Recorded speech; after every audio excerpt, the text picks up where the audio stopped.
बिस्मिल्लाहिर्रहमानिर्रहीम, अस्सलाम वालेकुम, good morning and welcome to morning at home. मैं हूं आपकी मेज़बान जुगन काजिम और आज के प्रोग्राम का आगाज़ मैं फ़ोन स्क्रॉल कर रही थी तो मैंने एक लाइन पढ़ी, वो मैं आपके साथ शेयर करना चाहूँगी। आपको हमारे टॉपिक की बात का पॉइंट समझ आ ही जाएगा। अगर कोई तुम्हें अपनी तकलीफ़ सुनाए तो उसे ध्यान से सुना करो, क्योंकि तुम उस वक्त सिर्फ सुन रहे हो, लेकिन वो शख्स उस दर्द से गुज़र रहा होता है। बड़ा एक इम्पॉर्टेंट पॉइंट है व्यूअर्स। आजकल की दुनिया में आपको सब कुछ मिल जाता है, लेकिन अच्छे सुनने वाले नहीं मिलते। दुनिया में हम सब किसी ना किसी मुश्किल, किसी ना किसी तकलीफ़, किसी ना किसी टफ़ टाइम से गुज़र रहे होते हैं, लेकिन जो चीज़ हमारे मसाइल और हमारी प्रॉब्लम्स को और तकलीफ़देह बना देती है, वो है दूसरों का ना सुनना। या जब हमें कोई अटेंशन नहीं देता या हम किसी तकलीफ़ से गुज़र रहे हैं, बहुत से लोग इर्द गिर्द भी होते हैं, लेकिन जो सबसे बड़ा प्रॉब्लम होता है वो ये है कि वो हमारी बात नहीं सुन रहे होते, हमारे दुख को बांट नहीं रहे होते। देखिए, दुख को बांटने का मतलब सिर्फ ये नहीं है कि हम किसी जगह पे पहुंच जाएं और किसी बंदे के आसपास घूम रहे हों। किसी के दुख को बांटने का मतलब है कि किसी इंसान की बात सुन लेना, उसकी तकलीफ़ सुन लेना। छोटा सा एग्जाम्पल है, पिछले दिनों मेरी अम्मी की कुछ तबीयत का इश्यूज़ चल रहे थे। अल्लाह का शुक्र है, अल्हम्दुलिल्लाह शी इज़ ओके। लेकिन हमें परेशानी थी कि शायद कोई प्रॉब्लम बहुत मेजर ना हो गई हो, कोई बीमारी ना हो गई। टेस्ट करा रहे हैं, ये करा रहे हैं, वो करा रहे हैं, सब कुछ हो रहा है। अच्छा, मामा भी परेशान हो रही थी, लेकिन क्योंकि वो डिस्कस कर रही थी मेरे साथ बार बार, तो एटलीस्ट जब भी हम बात करते थे उसके बाद वो कहती थी, चलो मेरी तुमसे बात हो गई ना, मुझे हौसला हो गया, मुझे ज़रा तसल्ली हो गई है कि हो जाएगा या देख लेंगे या कर लेंगे या वटेवर। तो व्यूअर्स, बेटी भी अगर माँ की बात आराम से तहम्मुल से सुन लेती है, या माँ औलाद की बात तहम्मुल से सुन रही होती है। आज ही मैं अपनी सहेली से बात कर रही थी, वो बता रही थी कि उसकी बेटी टीन्स में आ गई है, टीनेजर हो गई है, उनको काफ़ी पागल कर रही है और बड़े उसके प्रॉब्लम्स चल रहे हैं रैंडम किस्म के। तो जो टीनेजर्स के होते हैं मसाइल यंग बच्चों के, तो मैं बार बार उसे एक ही बात को, मैंने कहा तुमने उससे बात की है? तो उसने कहा हाँ, मैंने उसको ये भी कहा, मैंने उसको वो भी कहा। मैंने कहा तो उसकी बात सुनी है? Actually have you heard her? US, हम लोगों से बात करते हैं ज़्यादातर, चाहे वो हमारी औलाद हो, हमारे माँ बाप हो, हमारी फैमिली हो, फ्रेंड्स हो, हम काम के लोग हो, हम बात करते हैं अपनी बात सुनवाने के लिए। हम एक्चुअली दूसरे की बात सुनने में इंटरेस्टेड नहीं होते। शोज़ में भी अगर आप देखें, मैं खुद मीडिया से रिलेटेड काम करती हूँ और आपको पता है कि मेरा काम ही लोगों की बातें सुनना है। अब अगर प्रोग्राम पे सिर्फ बात सुना रही हूँ, अगले का पॉइंट नहीं सुन रही, तो फिर उस प्रोग्राम का क्या फ़ायदा? जब दो लोग एक प्लेटफॉर्म पे, एक फोरम पे बैठे हुए होते हैं और सिर्फ एक बंदा जो है वो बोलता चला जा रहा है और दूसरा बंदा जो है वो उसको मतलब उसकी और जो सामने बैठा है वो उसकी बात सुन ही नहीं रहा, या वो कुछ कहना चाह रहा है लेकिन अगले को वो कुछ कह ही नहीं पा रहा है क्योंकि अगला ही अपना सुनाई जा रहा है, तो इट बिकम्स अ प्रॉब्लम। आपने नोटिस किया कि अक्सर जब लोग बातचीत कर रहे होते हैं, तो अगर मैं बात बोल रही हूँ, दूसरा बोल रहा है, तो मैं लगी होंगी अपनी बात सुनाने के लिए, दूसरा लगा होगा अपनी बात सुनाने के लिए। आपस में जिसको हम कोहेसिव गुफ्तगू हैं वो नहीं होती। सो प्लीज़, कभी कभार हम सिर्फ सर हिला देते हैं या भी कह देते हैं दूसरे इंसान को, तो अगले को बहुत हौसला हो जाता है और सामने वाला जो है उसको थोड़ा सा सुकून मिल जाता है कि यार किसी ने तो मेरी बात सुनी। तो आज कुछ करने से, मतलब आज सिर्फ मैं ये बात कह रही हूँ कि कुछ भी करने से, कोई भी मेजर स्टेप्स, कोई भी चीज़ ज़िंदगी में करने से पहले ये ज़रूर याद रखें कि जब भी किसी से बात करें, अपनी तो सुनाएं, लेकिन उससे पहले अगले की तो सुन लें। वरना अगर आपने ही सुनानी है और अपनी ही बात आपने क्रॉस करनी है, तो वो तो आप शीशे के सामने खड़े होकर भी कर सकते हैं। अगर आपको रिस्पॉन्स नहीं चाहिए तो आप अपनी ज़ात से खुद ही बात कर लें, लेकिन जब अपनी ज़ात से भी बात करते हैं तो अपने दिल से भी तो कोई एक आवाज़ निकलती है ना, तो उसकी भी हम सुनते हैं। तो जब हम ये सब कुछ करते हैं अपने लिए, तो दूसरे के लिए भी वही पसंद करें जो अपनी ज़ात के लिए करते हैं। दूसरों की बात सुननी शुरू करें, उनकी बात को देखिए। कुछ पता नहीं होता, कोई इमोशनल प्रेशर से गुजर रहा हो, किसी टेंशन से गुजर रहा हो, किसी तकलीफ़ से गुजर रहा हो। मैं उस दिन अपनी एक दोस्त से बात कर रही थी, तो मैंने कहा यार कुछ तो बोलो। कहती है यार कल रात को नींद नहीं आई, मेरा दिमाग बहुत घूम रहा था। तो मैंने कहा अच्छा, कहाँ घूम रहा था, क्या सोच रही थी तुम? उससे उसे क्यों मिल गया, उसने अपने मसाइल डिस्कस करने शुरू कर दिए। व्यूअर्स, अगर नींद भी नहीं किसी को आ रही, तो उसको नींद ना आने के पीछे भी तो कोई रीज़न होगा ना, कोई इशू होगा। व्यूअर्स, आप इंसान को कुछ भी दे दें, पैसे दे दें, हीरे जवाहरात दे दें, करोड़ चीज़ें दे दें, लेकिन जो वक्त आप एक और इंसान को देते हैं वो बड़ा इंपॉर्टेंट होता है। हम बात करते हैं बच्चों को हमने क्वालिटी टाइम देना है, स्पेशली वर्किंग पेरेंट्स के लिए तो वैसे ही टाइम का बड़ा इशू होता है। अब एक वर्किंग मदर होने के नाते मैं अपने बच्चों को अगर टाइम दे रही हूँ और उस टाइम में सिर्फ मैं बोल रही हूँ, बच्चों की ना सुन रही हूँ, ना उनकी कोई चीज़ में इंटरेस्ट ले रही हूँ। देखिए, सुनने का मतलब ये है कि आप अगले की ज़िंदगी में इंटरेस्ट ले रहे हैं, आप जानना चाह रहे हैं उनकी ज़िंदगी में क्या हो रहा है। जब आप अगले की सुनते नहीं हैं तो एक आप बड़ा सिंपल मैसेज देते हैं कि आई एम नॉट इंटरेस्टेड, मैंने अपनी बात करनी है, सुनो, अदरवाइज गो अवे। तो फ़ायदा कोई नहीं होता व्यूअर्स। काम के मामलात में भी, फैमिली के मामलात में भी, दोस्तियों में भी, और स्पेशली बहुत ज़्यादा जो करीबी पर्सनल ताल्लुकात होते हैं, जैसे मियाँ बीवी का रिलेशनशिप होता है, जब लोग सिर्फ अपना सुना रहे होते हैं लेकिन सुन नहीं रहे होते, तो बहुत सी ऐसी अहम चीज़ें हम मिस कर जाते हैं। इतने केसेस सुने हैं तलाक के, जहाँ पे जब लड़के से पूछा कि भाई हुआ क्या, तो अगला कहता है मुझे तो पता ही नहीं, उसने तो कभी मेरे साथ कुछ शेयर ही नहीं किया। अगर उसने आपके साथ शेयर नहीं किया तो क्या आपने उससे पूछा जब वो किसी मसले या किसी प्रॉब्लम में थी? और सेम थिंग फॉर गर्ल्स। ख़वातीन अक्सर कहती हैं मियाँ ने मुझे छोड़ दिया, समझ ही नहीं आई। कोई भी ताल्लुक़ एक मसले या एक प्रॉब्लम की वजह से यूजुअली ख़त्म नहीं होता। मैं यही बात कल भी किसी को समझा रही थी कि छोटे छोटे जो हैं वो कट्स पड़ते हैं, छोटे छोटे मसाइल होते हैं, छोटे छोटे इश्यूज़ होते हैं, और इवेंचुअली वो एक बहुत बड़ी दरार या बहुत बड़ा एक क्रैक उस ताल्लुक़ में क्रिएट कर देते हैं। और सबसे बड़ा रीज़न ताल्लुकात में दरार पैदा होने का, किसी की बात ना सुनना। अगला आपको कहना भी चाह रहा है, बताना भी चाह रहा है कि उसके मसाइल क्या है, लेकिन आप सुन नहीं रहे। देखिए व्यूअर्स, अल्लाह ताला ने कान इसीलिए दिए हैं कि हम उनको यूटिलाइज़ करें सुनने के लिए। जिनके कान नहीं, जो सुन नहीं पाते, वो साइन लैंग्वेज से बात करते हैं। क्यों? क्योंकि अगला सुनना तो चाहता है लेकिन सुनाना भी चाहता है। सो दोनों चीज़ों को बैलेंस में लेके चलना बहुत ज़रूरी है। शायद कोई इंसान डिप्रेशन में हो, एंग्जाइटी में हो, उसकी ज़िंदगी में कुछ ऐसा हो रहा हो जिसका असर या जिसके मामलात उसे बहुत बुरी तरह से मुतासिर कर रहे हो। कितने केसेस होते हैं सुसाइड के, जहाँ पे जब हम बाद में तशखीस करते हैं तो पता चलता है कि अगला बंदा बहुत तकलीफ़ में था, ना उसकी किसी ने सुनी, ना ही किसी ने उससे पूछा कि तुम किस मुश्किल किस कर्ब से गुजर रहे हो। So viewers, just listening. बहुत सी हेल्पलाइंस बाहर के ममालिक में होती हैं डिप्रेशन के लिए, एंग्जाइटी के लिए। सुसाइड हेल्पलाइंस बाहर के ममालिक में बड़ी होती हैं, जिसमें लोग अगर किसी इसमें गुजर रहे होते हैं तो एक ओपन मार्जिन होती है, और कितने लोग एक बहुत मेजर और गलत स्टेप उठाने से रुक जाते हैं क्योंकि किसी ने उनकी बात सुन ली, उनका दुख बांट लिया। इतने लोग, मतलब व्यूअर्स, क्योंकि मेरा तो सब्जेक्ट साइकोलॉजी है, सो मैनी पीपल जो डिप्रेशन से, एंग्जाइटी से, तकलीफ से गुजर रहे होते हैं, बाकायदा अपनी जान मतलब चाहते हैं कि वो मर जाए। तो बस तखबार उनसे पूछो कि क्या प्रॉब्लम है, तो उनकी सबसे बड़ी प्रॉब्लम ये होती है, उनको लगता है वो दुनिया में बिल्कुल अकेले हैं, कि कोई उनकी प्रॉब्लम सुन नहीं रहा, कोई उनको टाइम नहीं दे रहा। तो व्यूअर्स, इतना सा तो कर सकते हैं इंसानों के लिए, इंसानियत के लिए, अपनों के लिए। देखें, अगर हम सब अपनों का ही ख्याल रखना शुरू कर लें तो बहुत से बड़े बड़े मसाइल से दूसरों को बचा सकते हैं। माँ बाप, बुज़ुर्ग कभी कभी जो बड़े रौनकी होते हैं वो चुप हो जाते हैं, और घर वाले कहते हैं अब्बा या अम्मा तो बड़ा रौनक लगा के रखते थे, बड़ा माहौल हमारा घर में बना होता था, हम बड़ा एंजॉय करते थे, लेकिन अब तो वो कुछ कहते ही नहीं है। तो किसी ने जाके उनसे पूछा कि आप चुप क्यों हो गए? आप तो बहुत बातें करते थे, गप लगाते थे। मेरी अम्मी से एक दफ़ा मुझे याद है, मेरा झगड़ा हुआ, गलत बात की, नहीं कहने वाली थी। मैंने कहा आप बुत बन के बैठी रहती है, आप बात ही नहीं करती। तो मुझे फिर उन्होंने समझाया उस दिन कि बेटे चलो पूछ रही हो तो बता देती हूँ, तुम लोगों का दिमाग बड़ा तेज़ चलता है, मैं अब उस एज पे आ गई हूँ जहाँ पे मेरा माइंड उतनी स्पीड पे नहीं चलता। तो तुम लोग जब आपस में बैठ के बातें कर रहे होते हो, चौं चौं चौं चौं चौं कर रहे होते हो, तो मैं जब तक किसी बात का जवाब सोच रही हूँ, तुम लोग अगली बात पर छलांग मार चुके होते हो, तो मैं इसलिए चुप हो जाती हूँ। चलो बात की समझ आ गई, हमने क्या करना शुरू किया कि हम कोई बात पूत करते थे, उसके बाद फिर रुकते। अब मामा को कहते, मामा आपका क्या ओपिनियन है इसके बारे में, या आपको ये बात कैसी लगी? 2 मिनट तो अगले को मार्जिन दे दो यार, कि सुन ले आपकी बात। हमारे माँ बाप ने हमारी कितनी कितनी फजूल बातें और इधर उधर की बकबक सुनी है।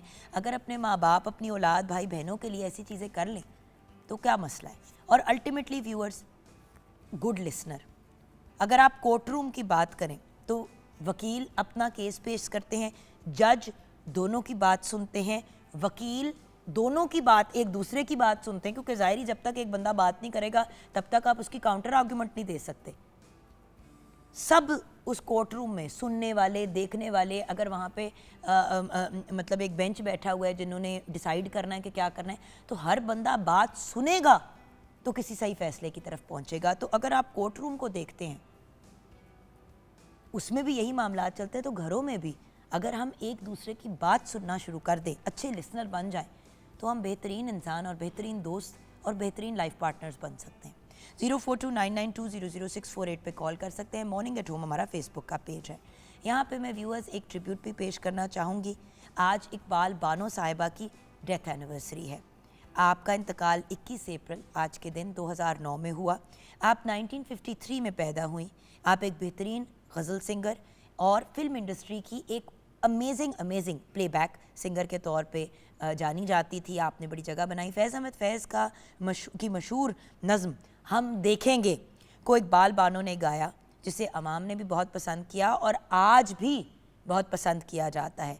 आपने बेशुमार गज़लें गाईं। आपको गवर्नमेंट की जानिब से प्राइड ऑफ परफॉर्मेंस से नवाजा गया। इंतकाल आपका लाइक आई सेड 21 अप्रैल 2009 में हुआ। दुआ है कि अल्लाह पाक आपके दर्जात को बुलंद फरमाए और आपको जन्नतुल फिरदौस में आला तरीन मकाम अता फरमाए। आमीन। इकबाल बानो साहिबा को आज हम याद कर रहे हैं। आइए किचन की तरफ बढ़ते हैं, जहाँ पे शेफ़ नूर हैदर हमारे साथ हैं। अस्सलाम वालेकुम। वालेकुम सलाम। कैसी हैं आप? ठीक हैं? बिल्कुल ठीक। आज हम बात कर रहे हैं अच्छे सुनने की। बोल तो हम सभी लेते हैं, अपनी आवाज़ सुनने का सबको बड़ा शौक होता है, लेकिन किसी दूसरे की सुने मज़ा तो तब है। बिल्कुल। इसके बारे में आप क्या कहेंगी? बिल्कुल आप सही कह रही हैं। अगर कोई आजकल ये है कि हम बच्चों की बातों को बिल्कुल इग्नोर करते हैं। बच्चे बोल रहे होते हैं तो हम अपनी बातों पे लगे होते हैं, फ़ोन पे लगे होते हैं, हम उनकी बातें नहीं सुनते और वो कहते हैं मामा आप मैंने ये कहा है। अच्छा क्या कहा है बेटे? ये मैंने देखा है, मतलब अपने घरों में भी देखा है और बाहर भी देखा है। और दूसरी बात ये है कि बड़े भी जो हैं ज़ाहिर है उनकी एज फैक्टर होता है कि वो कोई बात कह रहे होते हैं तो हमें बिल्कुल पास बैठ के उनकी बात सुननी चाहिए और उनका जवाब देना चाहिए, क्योंकि ज़ाहिर है वो बड़े हैं और फिर वो इस चीज़ को फ़ील करते हैं कि हम अगर मैंने बुलाया इसको और बात कर रही हूँ तो लेकिन ये मेरी बात सही तरीके से नहीं सुन रही। तो बिल्कुल हमें इनको जो है वो बहुत अच्छे तरीके से सुनना चाहिए। मेरी एक छोटी सी मिस्टेक है, कल मेरे हस्बैंड मुझसे एक बात कर रहे थे और मैं जो है वो उनसे उनकी बात सुनते सुनते अपनी एक बात ना मैंने बीच में कह दी। तो कहते हैं तुमने तो मेरी बात सुनी ही नहीं है। तो फिर मुझे थोड़ा फ़ील हुआ कि वाकई ये मेरी मिस्टेक है, मुझे पहले उनकी बात सुननी चाहिए थी और उसके बाद मुझे अपनी बात करनी चाहिए थी। तो ये आज का टॉपिक बड़ा अच्छा है कि हमें हर बंदे की बात सुननी चाहिए। कोई ऐसा होता है कि जो बहुत ही परेशान होता है और अपनी कोई बात कह रहा होता है तो हमें डेफिनेटली उसका जो है वो कहने से उसका दिल हल्का हो जाता है और हम भी उसको अच्छी बात कहते हैं ताकि हम उसके दुख में शामिल भी हो जाएं और उसको तसल्ली भी दें। और सच्ची बात यह कि आधे से ज़्यादा वक्त जो हम बात अगले को कहना चाह रहे होते हैं वो भी वही बात कह रहा होता है। तो अगर सुन लें तो आप एक ज़्यादा प्रॉपर और सॉलिड गुफ्तगू कर सकते हैं और फिर उसको तसल्ली भी हो जाती है और अपने उसके दिल का बोझ भी हल्का हो जाता है। एग्जैक्टली। तो अगर आप किसी की बात सुनने के लिए गए हैं या किसी के लिए प्रॉब्लम्स आसानी पैदा करने के लिए गए हैं तो अपने दिल को ज़रा काबू में रखें, अगले की बात सुने और आपसे कोई मशवरा मांगे या आप कोई ऐसी एक्चुअली सॉलिड बात कर सकते हैं जिससे किसी की मदद हो जाए तो ज़रूर शेयर करें। बिल्कुल। आपका मियाँ आपको या आपकी बीवी आपको कह रही है कि भाई मैं बड़े अपसेट हूँ फलां चीज़ के बारे में, आप अपनी ही उसके अंदर फीडबैक डालते रहेंगे। कल मैं बता रही हूँ मेरे हस्बैंड मुझसे बात कर रहे हैं, ऑफिस की कोई बात कर रहे थे। मैंने उनका बात अभी आधी सुनी और अपनी बात शुरू कर दी तो उन्होंने कहा मैंने तो अपनी बात ख़त्म ही नहीं की। तो मुझे थोड़ी सी एम्बेरसमेंट भी हुई। नहीं, मेरा भी यही फैसल के साथ मसला, ये इतना तो चलता ही है। फैसल भी अक्सर मुझे कहता है मेरी तो सुन लो, तो मैं कहती तुम्हारी मैं क्यों सुनूं, मेरी सुनो। But the fact is it's true. ये बात बाय द वे शेफ नूर और मैं इसलिए नहीं कह रही क्योंकि हम बड़े परफेक्ट हैं, हम भी गलतियां करते हैं, हम भी भंड करते हैं। और जिस दिन व्यूअर्स हम ये तस्लीम करना शुरू कर लेंगे कि हम भी गलतियां करते हैं, हम भी फ्लॉड हैं, हमसे भंड हो जाते हैं, इट्स ओके। हमने अपने आप को इम्प्रूव करना है। जब इंसान चौड़ हो जाता है ना कि मैं बड़ा परफेक्ट हूँ, तब फिर इंसान ग्रो नहीं करता। परफेक्ट तो कोई भी नहीं है। अच्छा, किचन में क्या बन रहा है? किचन में बन रहा है जी हैदराबादी दम का कीमा। नाइस। तो रेसिपी की तरफ बढ़ते हैं। इंग्रेडिएंट्स मैं बोल देती हूँ। इसमें हमें चाहिए जी कीमा 1 किलो, लहसुन की पेस्ट 2 खाने के चम्मच, अदरक की पेस्ट 2 खाने के चम्मच, दही 2 कप, हल्दी आधा चाय का चम्मच, नमक हस्बे जायका, कश्मीरी लाल मिर्च पाउडर 2 खाने के चम्मच, मूंगफली आधा कप, दालचीनी की स्टिक 2 अदद, बड़ी इलायची 2 अदद, छोटी इलायची 6 अदद, लौंग 6 से 7 अदद, काली मिर्च साबुत 1 चाय का चम्मच, सुर्ख मिर्च साबुत 10 अदद, कोकोनट पाउडर 4 खाने के चम्मच, खसखस 4 खाने के चम्मच, प्याज फ्राइड 4 से 5 अदद, हरा धनिया 1 कप, हरी मिर्चें 6 से 7 अदद, अदरक 2 खाने के चम्मच, बादाम आधा कप, मक्खन या देसी घी 2 खाने के चम्मच, घी 1.5 कप। इसका जी तरीका ये है कि हमने दही, नमक और कश्मीरी लाल मिर्च और हल्दी डालकर और 4 खाने के चम्मच लहसुन की पेस्ट है, 2 खाने के चम्मच हम इसमें डाल के इसको मैरिनेट कर देंगे। अगर आपके पास बीफ का कीमा है तो फिर आप 3 से 4 घंटे करें, अगर आपके पास चिकन का कीमा है तो फिर आप 1 घंटा इसको मैरिनेट कर दें, जैसे कि ये हमने मैरिनेट किया हुआ है। बाकी हम घी डालेंगे कढ़ाई में, और कढ़ाई में घी डाल के और उसको हम जो है वो प्याज को जो है वो सौते करेंगे और ब्राउन करेंगे, लाइट ब्राउन, और इस तरह करके ये इस प्याज को निकाल देंगे। अच्छा जी, हमारे पास है जी मूंगफली है, बड़ी इलायची, छोटी इलायची, दालचीनी, लौंग, काली मिर्च, सुर्ख मिर्च, कोकोनट पाउडर, खसखस और बादाम। इसको हम रोस्ट करेंगे पहले, और इसका ये मसाला हम एक प्रिपेयर कर लेंगे। ये हमारा मसाला जो है वो रेडी हो गया है, ठीक है जी। और उसके बाद उसी ऑयल में हम लहसुन अदरक की पेस्ट को ब्राउन करेंगे, और उसमें हमने मैरिनेट किया हुआ चिकन का कीमा, हम जो भी हमारा कीमा है वो डाल देंगे और उसको पकाएंगे। जब इसका पानी थोड़ा ड्राई होने लगेगा तो हम इसमें ये जो है वो कीमा गल जाएगा, तो हमारा ये जो मसाला है ये और फ्राइड अनियन और आधा सब्ज़ धनिया और सब्ज़ मिर्चें और अदरक हम डाल के इसको और आधा कप पानी डाल के इसको हम पकाएंगे कि हमारा ये जितनी भी चीज़ें हैं इसमें मिक्स हो जाएं। और उसके बाद आप इसको डिश आउट करें, और उसके बाद उसके ऊपर गार्निशिंग जो है वो प्याज के जो है वो रिंग डाल दें, अदरक डाल दें, सब्ज़ धनिया और सब्ज़ मिर्च डाल के आप रोटी के साथ, चावल के साथ, पराठे के साथ इसको सर्व कर सकते हैं आप। Absolutely wonderful. और एक हम ड्रिंक बनाएंगे कीवी का। ठीक है जी, उसकी रेसिपी भी है? उसकी ये है कि कीवी को जो है चंक्स काट के और उसको हैंड ब्लेंडर से जो है इसको ब्लेंड करना है, हल्का हल्का चंक्स दें। उसके बाद इसमें लेमन जूस डाल दें, शुगर सिरप डाल दें 2 टेबल स्पून, और उसमें जो है ऊपर से सोडा डाल दें। और बाकी जो है हम जब इसके स्लाइसिस काट के ग्लास में रखेंगे और ऊपर से हम सोडा डाल के इसको सर्व कर देंगे। अमेजिंग। यहाँ पे व्यूअर्स हम ब्रेक की तरफ जाएंगे।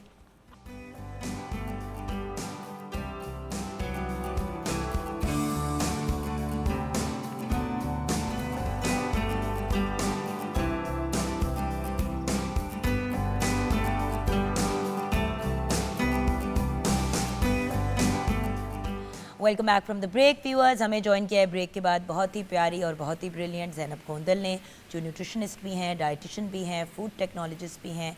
अस्सलाम वालेकुम। वालेकुम अस्सलाम। आज आप भी कुछ फल फ्रूट बन के आई हुई हैं। मैंने कहा कि फ्रूट्स की बात हो रही हो तो बंदे को कुछ ऐसा ही रिफ्रेशिंग होना चाहिए कि बंदे का फ्रूट खाने का भी दिल करे। और मौसम भी कुछ ऐसा सा है कि गर्मी तो है, लेकिन जी चाहता है कि कुछ brighter colours and lighter material की तरफ जाएं। अच्छा, हम बात कर रहे थे बीइंग अ गुड लिसनर, तो हमारा तो काम ही है। यस।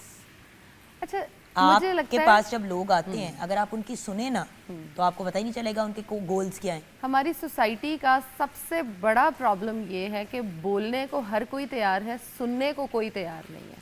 और जब आप किसी को सुनोगे नहीं तो प्रॉब्लम्स जो हैं वो बढ़ते चले जाएंगे। इवन रिलेशनशिप्स की अगर मैं बात करूं, अपनी तो मैं बाद में करती हूँ, लेकिन अगर हम रिलेशनशिप्स की बात करें तो आप ये देखें कि एक पेरेंट और एक बच्चा है। बच्चा बोलता जाएगा और पेरेंट्स सिर्फ सुनते जाएंगे या आगे से अपना जवाब देते जाएंगे, तो वो रिलेशनशिप कभी नहीं बनेगा। और अगर बच्चा जो है वो नहीं सुन रहा तो भी रिलेशनशिप ख़राब है। और अगर आप किसी काउंसलर के पास जा रहे हैं, either it's a psychiatrist, nutritionist, आपका कोई भी डॉक्टर है, कोई फिजिशियन है आपका, और आप उसके पास गए और आपने अपना प्रॉब्लम ही उसको नहीं बताया और उसने वैसे ही आपको प्रिस्क्रिप्शन और सोल्यूशन दे दिया, तो आप उसे कभी भी फॉलो नहीं कर अब देखो ना, माहिर नफ्सियात साइकोलॉजिस्ट आपको दवाई नहीं प्रिस्क्राइब करता, उसको करनी भी नहीं चाहिए, साइकाइट्रिस्ट का काम है। आप माहिर नफ्सियात साइकोलॉजिस्ट के पास जाते हैं, साइकोलॉजिस्ट जो है वो आपकी बात सुन रहा है, उसका काम ही सिर्फ सुनना है, लेकिन उसने आपको टूल्स देने अपने आप को बेहतर करने के। आपने पूरा स्यापा उसको सुना दिया, उसने फिर एक प्लान बनाया कि जी आपने ये चीज़ें, एक्सरसाइजेस, चीज़ें करनी है, फिर आप वो काम करते ही नहीं है और सुनते ही नहीं है कि अगला क्या करना चाह रहा है। इलाज तो नहीं हुआ। न्यूट्रिशनिस्ट हैं आप, आपके पास इस डाइटिशियन, न्यूट्रिशनिस्ट, फूड टेक्नोलॉजिस्ट कोई आता है, अपना पूरा गोल्स बताता है, आपने सुन लिए, अब अगले को आपने बताया आपने ये करना है, वो सुन ही नहीं रहा। भाई यहाँ तक के एक बड़ा फेमस मुहावरा है कि हम अल्लाह को तो मानते हैं लेकिन उसकी एक नहीं मानते। तो हम तो अपने रब तक की बात नहीं मानते। We are not good listeners. Quran पाक हमें बड़ी क्लियर बातें बताता है कि हमने किस तरीके से अपनी ज़िंदगी जीनी है, क्या करना है क्या नहीं। बिल्कुल। हम अपनी अल्लाह ताला से कंप्लेंट्स करते रहते हैं नमाज के बाद दुआ में कि अल्लाह मियाँ ये, अल्लाह मियाँ वो, अल्लाह मियाँ वो, और मांगते भी रहते हैं, लेकिन अल्लाह ताला हमसे क्या डिमांड कर रहे हैं, क्या मांग कर रहे हैं, हमें क्या एक्सपेक्टेशंस है, वो हम नहीं सुनते। Excuse me, we are busy. इतने बिजी तो कोई भी नहीं होता कि बंदा अपने रब की भी ना सुने। बात सिर्फ ये है कि हम नार्सिसिस्ट हो गए, या दैट्स हम मैं में से नहीं निकल पाते। बिल्कुल। खैर, अब बढ़ते हैं आज की अपने जो टॉपिक्स हैं इन टर्म्स ऑफ, हमने फ्रूट की बात की तो फ्रूट की बात करनी है। किचन में आज फॉर एग्जांपल कीवी की ड्रिंक भी बना रही है आज nice. शेफ नूर जो कीवी की ड्रिंक बना रही है, जी, उसमें जी। फ्रेश कीवी डलेगा। जी, फ्रेश कीवी डलेगा। ये हमारे पास फ्रेश कीवी है और इसमें हम लेमन जूस डालेंगे और थोड़ा सा शुगर सिरप डालेंगे, थोड़ा सा काला नमक डालेंगे। इसको हम थोड़ा ब्लेंड कर लेंगे, चंकी रखेंगे और उसके बाद सोडा डाल के, अगर सोडा नहीं भी डालना चाहते कोई तो आप सिंपल पानी ठंडा डालें और आइस क्यूब डालें। अब देखें ना, इसी के अंदर मैं वैसे एक बात अगर आप इजाज़त दें, बिल्कुल। इसी में अगर आप थोड़ा सा पुदीना ऐड कर दें। जी जी, ये और मिंट भी है, सॉरी। हाँ जी, मिंट भी डालना है। बिल्कुल सही है। और उसके साथ साथ अगर आप शुगर सिरप ना डालें, कीवी की ही मिठास पे चलें, या डालना है तो शक्कर डाल दें, हाँ जी, या शक्कर स्प्लेंडा अवेलेबल होता है मार्केट में, वो डेंजरस नहीं है क्योंकि वो फ्रूट हाँ पेस्ट जी। होता है। तो बड़ी एक हेल्दी ड्रिंक बन जाती है। और सोडा ज़रूर डालें, सोडा डालें जो मतलब विदाउट शुगर। जो सॉफ्ट ड्रिंक नहीं है, हाँ जी, सॉफ्ट ड्रिंक। वो फिर सिर्फ गैस वाला पानी हो जाता है। जब आप सॉफ्ट ड्रिंक लेते हैं तो उसमें कैफीन भी आ जाती है। तो आपने सिंपल, जिसको आजकल आप इतना मार्केट में अब अवेलेबल है, स्पार्कलिंग वाटर, जी, जो पानी है जिसमें बबल्स हैं, Bubbles वो आपने डाल दिए। सस्ता नुस्खा भी और मज़े की ड्रिंक। मेरा ख्याल है शो बाद में कर लेते हैं। कीवी मेरे फेवरेट है, मैं उधर जा रही हूँ, मैं खाऊंगी, हम बाद में बात करेंगे। ऐसा करते हैं कि हम बात कर लेते हैं, ब्रेक में आप जाके खा लीजिएगा। चलें ठीक है, मान लेती हूँ। मान लीजिए, क्योंकि अभी मैंने चीकू की भी बात करनी है। हाय इतनी मैंने बस कीवी खाना है, क्योंकि ऑनेस्टली कीवी मुझे इतना ज़्यादा पसंद है कि मैं कीवी देख लूँ तो मैं रेजिस्ट नहीं कर पाती। हाँ, लेकिन थोड़ा खट्टा होता है, थोड़ा तुर्श होता है। लेकिन मज़े का आपको एक उस इवेंट सुनाती हूँ। उसमें एक दफ़ा मैं कीवीज़ लेके, यार मैं जब भी कीवी लेकर आती हूँ मैं कम नहीं लाती, मैं ज़्यादा लेकर आती हूँ कि मैं इसको जो है ना वो प्रोलॉन्ग करके खाती जाऊँ और डेली खाऊँ इसको ना। तो मैं कीवीज़ लाई हूँ, मुझे मिल ही नहीं रहे, मैं ढूंढ ढूंढ के थक गई, नहीं मुझे मिले घर पे। अब घर पे कीवी कहाँ जा सकता और है? कोई मानता भी नहीं है ना, सबसे बड़ा प्रॉब्लम ये है। मैं जब अपनी कोई फेवरेट खाने की चीज़ लाती हूँ, पूछूं तो जब आपको नहीं देता कि क्या आप हमें चित्तर पड़ेंगे कि हमने खा लिया या हमने गायब कर दिया। नहीं, मेरे साथ उससे भी बुरा हुआ। मेरी काम वाली ने उनको आलू के साथ रख दिया और आलू वाली बास्केट मैंने देखी नहीं, बाकी पूरा घर मैंने ढूंढ दिया, मुझे कीवी नहीं मिली। और वो उस वक्त तक गल गए होंगे।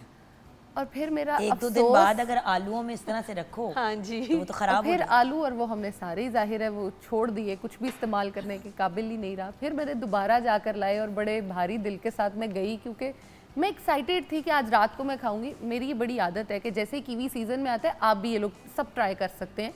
आप अपने जितना भी डिज़र्ट है उस सारे को इससे रिप्लेस कर सकते हैं, क्योंकि मीठा भी है, थोड़ा खट्टा भी है, आपको एक बड़ा मज़े का टेस्ट भी दे रहा होता है। ब्रेकफास्ट में, स्मूदीज़ में आप इसको हर तरह से इनकॉर्पोरेट कर सकते हैं।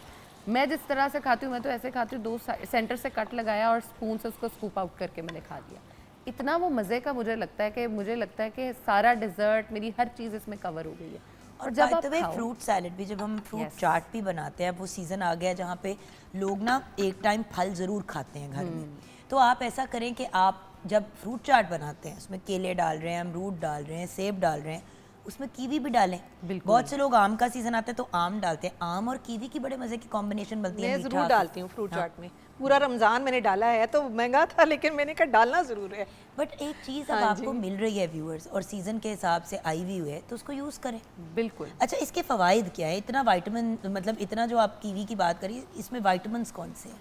विटामिन सी सबसे पहले इसमें बहुत ज़्यादा इनरिच्ड है, और विटामिन सी की बट ये सबसे तो हरा है। यूजुअली विटामिन सी ऑरेंज और येलो चीज़ों में। आप इसमें देखें, खटास जो होना है ना, इसकी खटास इस चीज़ की आपकी वो एक मिसाल है, मैं कह सकती हूँ कि शोर करती है गवाह आपको कि यस, कि इसमें विटामिन सी है। और इसमें विटामिन सी की इतनी मिकदार है कि हम हर टाइम कहते हैं कि ऑरेंज में बहुत ज़्यादा विटामिन सी है।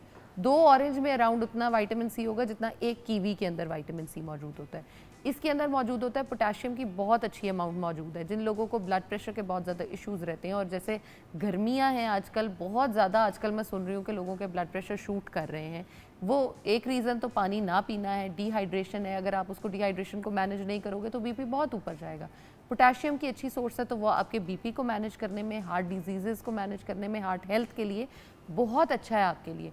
और उसके साथ साथ आपने जब आयरन लिया है बॉडी में, आपने आयरन खाया, आयरन वैसे ही पड़ा रहा क्योंकि आपने विटामिन सी अगर नहीं लिया तो उसकी एब्जॉर्प्शन ही नहीं होगी। और kiwi is one of the best form कि अगर आप विटामिन सी खा रहे हो तो वो आपकी आयरन की एब्जॉर्प्शन जो है वो बॉडी में कराना शुरू कर देता है। और आप देखिए पूरा साल व्यूअर्स अल्लाह ताला ऐसे फ्रूट जो हैं हमें पूरा सीज़न पूरा साल प्रोवाइड करते हैं जिसमें विटामिन सी होती है। बिल्कुल। क्योंकि विटामिन सी व्यूअर्स हमारी डेली की ज़रूरत है, क्योंकि ये आपके इम्यून सिस्टम, आपकी क़ुव्वत मुदाफ़ियत को स्ट्रॉन्ग करता है और आपको बीमारियों से लड़ने में हेल्प करता है। बिल्कुल। और पाकिस्तान जैसे मुल्क में जहाँ पे हमारा इतना एक्सपोजर है वायरल भी बैक्टीरियल भी, तो विटामिन सी एक बड़ी इंपॉर्टेंट चीज़ है। That is true.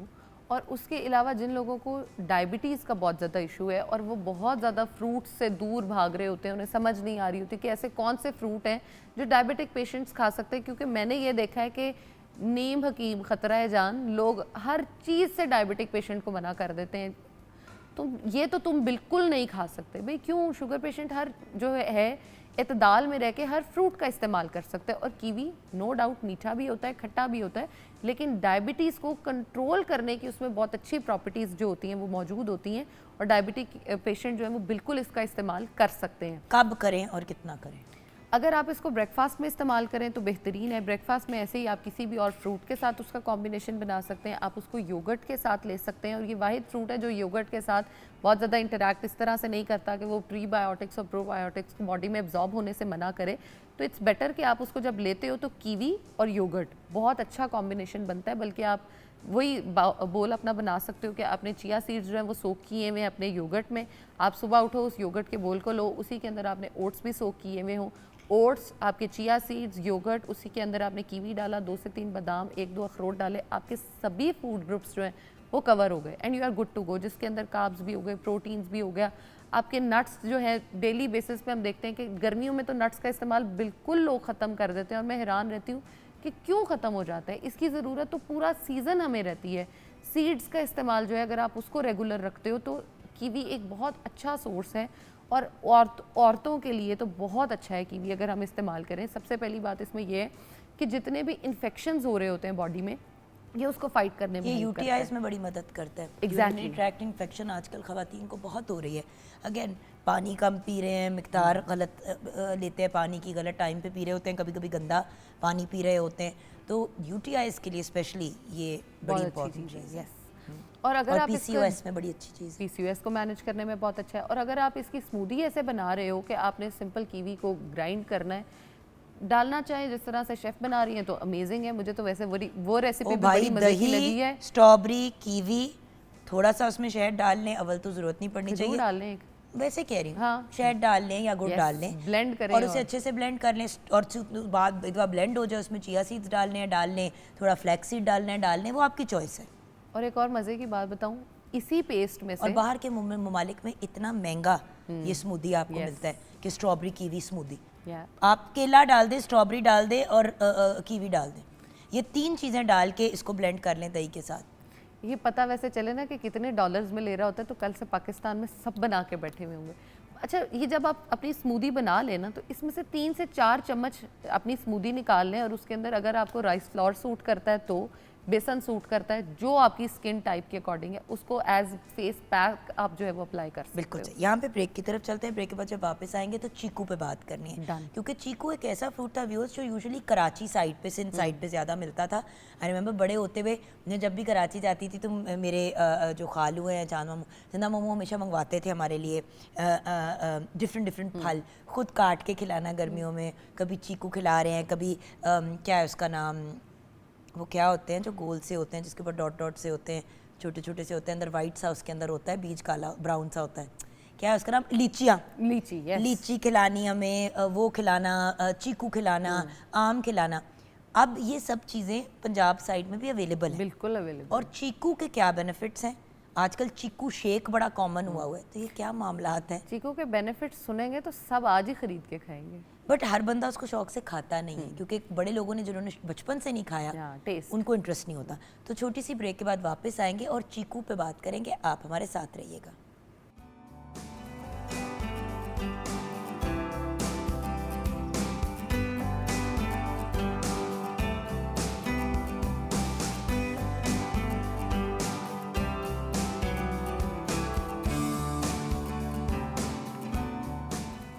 Welcome back from the break viewers. Zainab Gondal हमारे साथ हैं, nutritionist, dietitian, food technologist. By the way, हमने अपने पीटीवी के सोशल मीडिया के लिए भी जो कीवी से रिलेटेड बात की है वो हमने एक छोटी सी वीडियो भी बना दी है, तो वो भी आप जाके हमारे पाकिस्तान टेलीविज़न नेटवर्क के इंस्टाग्राम पे, फेसबुक वगैरह पे जाके देख सकते हैं। PTV is become very active in digital, आप लोगों की ही डिमांड पे, सो ज़रूर जाके चेकआउट कीजिएगा। जो आप ऑन एयर देखते हैं वो तो अपनी जगह, लेकिन जो BTS एंड ऑफ एयर चीज़ें चल रही होती हैं वो भी हम अपने सोशल मीडिया पे लगाते हैं, तो ज़रूर चेक इट आउट। और अगर ये इन्फॉर्मेशन आपको इंटरेस्टिंग लगी है तो यूट्यूब पे जाके आप ये कंप्लीट प्रोग्राम फिर से देख सकते हैं या किसी को फॉरवर्ड भी कर सकते हैं लिंक, ताकि उनको भी इन्फॉर्मेशन मिल जाए। बिल्कुल। ज़ैनब, चीकू नाम तो बड़ा क्यूट है। हेलो चीकू। नाम भी क्यूट है और फ्रूट उससे ज़्यादा क्यूट है, जिसके फ़ायदों की अगर हम बात करें, फ़ायदे ही बता देती हूँ, फिर उसके बाद यूजेज और वो सारी चीज़ें बात करते हैं। फ़ायदों की अगर बात करूँ तो मेरा ख्याल है कि this is the most ignorant fruit, लेकिन फ़ायदों में सबसे बेहतरीन है। लेकिन उससे पहले एक डिस्क्लेमर कि जिस हम कैटेगरी में आम, केला, अंगूर को डालते हैं, उसमें चौथा जो है वो चीकू भी आता है। ये 4 सबसे ज़्यादा हाई कैलोरिक फूड हम कह सकते हैं, फ्रूट्स जो हमारे पास आते हैं वो ये 4 हैं। तो चीकू का इस्तेमाल आपने वो तो करना नहीं है कि 8-8, 10-10 आप इकट्ठे खा रहे हो। आप एक यानी कि ये एक हैवी फल है। Heavy फल जैसे आम आप एक दिन में खाएं कोई मसला नहीं है, डायबिटिक बंदा भी अगर डॉक्टर अलाउ करे तो एक आम खा सकता है। बिल्कुल। मसला तब होता है जब आप 6-6 आम बैठ के खाते हैं। Yes। या चीकू एक्चुअली बड़े मज़े की चीज़ है, वो एक चीकू पे सच्ची बात है दिल नहीं भरता। बंदा कहता है 2-3 तो बंदा खा ले, बिल्कुल बट बैठे बैठे जब आप 6-6, 8-8 खाते हैं तो फिर पेट भी खराब हो जाता है। ट्रू, क्योंकि आपको आदत नहीं होती और वो आपके लिए थोड़ा हैवी हो जाता है, तो वो बाकी पेट को अपसेट करता है। लेकिन ऑन अदर साइड जिन लोगों को डायरिया की प्रॉब्लम बहुत ज़्यादा रहती है या जिनका IBS बहुत ज़्यादा ट्रिगर्ड रहता है, चाहे डायरियल साइड पे चाहे कॉन्स्टिपेशन की साइड पे, ये उन दोनों के लिए ही बहुत अच्छा एक फ्रूट है। अगर आप डेली बेसिस पे एक चीकू भी इस्तेमाल करना शुरू कर देते हो, आपकी जितनी मर्जी पुरानी कॉन्स्टिपेशन है आप उसको इससे रिलीव कर सकते हो। आई नो कि ये लोगों का बड़ा फेवरेट टॉपिक भी होता है, लेकिन लोग इससे बात करने से भी कतराते हैं। लेकिन कॉन्स्टिपेशन जो है, अगर आप इसको ट्रीट नहीं करोगे तो बहुत सारी बीमारियां जो हैं वो आपकी बॉडी में एंटर होंगी और आप उनको खुद से वेलकम कर रहे होगे। तो चीकू का इस्तेमाल इसलिए भी बहुत ज़रूरी है कि आप उसको कॉन्स्टिपेशन और डायरिया दोनों में ट्रीट करें। अब इसकी मेडिसिनल प्रॉपर्टीज़ जो हैं वो मुझे इसलिए भी ज़्यादा इंटरेस्टिंग लगी हैं बाकी फ्रूट से, क्योंकि जब मैंने इसके बारे में रिसर्च पेपर्स पढ़े हैं तो उसमें लिटरली एक एक दवाई के साथ उसको कंपेयर करके लिखा हुआ था कि आप जो ये वाली एंटीबायोटिक्स खा रहे हैं, इसका ये सोल्यूशन जो है इसके अंदर ये मौजूद है, आप चीकू खाओ। आप एंटी वायरल की कोई मेडिसिन खाते हो, आप चीकू खाओ। आप एंटी फंगल खाते हो तो उसकी जगह पे आप चीकू का इस्तेमाल कर सकते हैं। तो उसमें आई वाज लाइक कि इसमें ऐसा क्या है कि ये आपको इतना ज़्यादा बेहतरीन जो है वो आपके इम्यून सिस्टम को बेहतर कर रहा है, आपकी गट हेल्थ को अच्छा जैसे कर उस रहा दिन है। आपने वीडियो एक लगाई है अपने सोशल मीडिया पे कि Apple a day keeps the doctor away, फिर उस पर आपने बात की।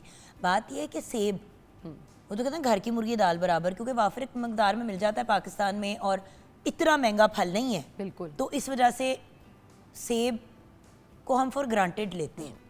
यस, सस्ती चीज़ है तो आपको ज़्यादा खरीदनी चाहिए। बिल्कुल। बल्कि वो जो हरा वाला सेब होता है, जो या जो पीले रंग का सेब होता है जिसको कोई मुंह ही नहीं लगाता, उसमें सबसे ज़्यादा जो है वो बेनिफिट्स होते हैं। सो अल्टीमेटली हमें थोड़ा सा चीज़ों को प्रॉपर इस्तेमाल करना चाहिए। बिल्कुल।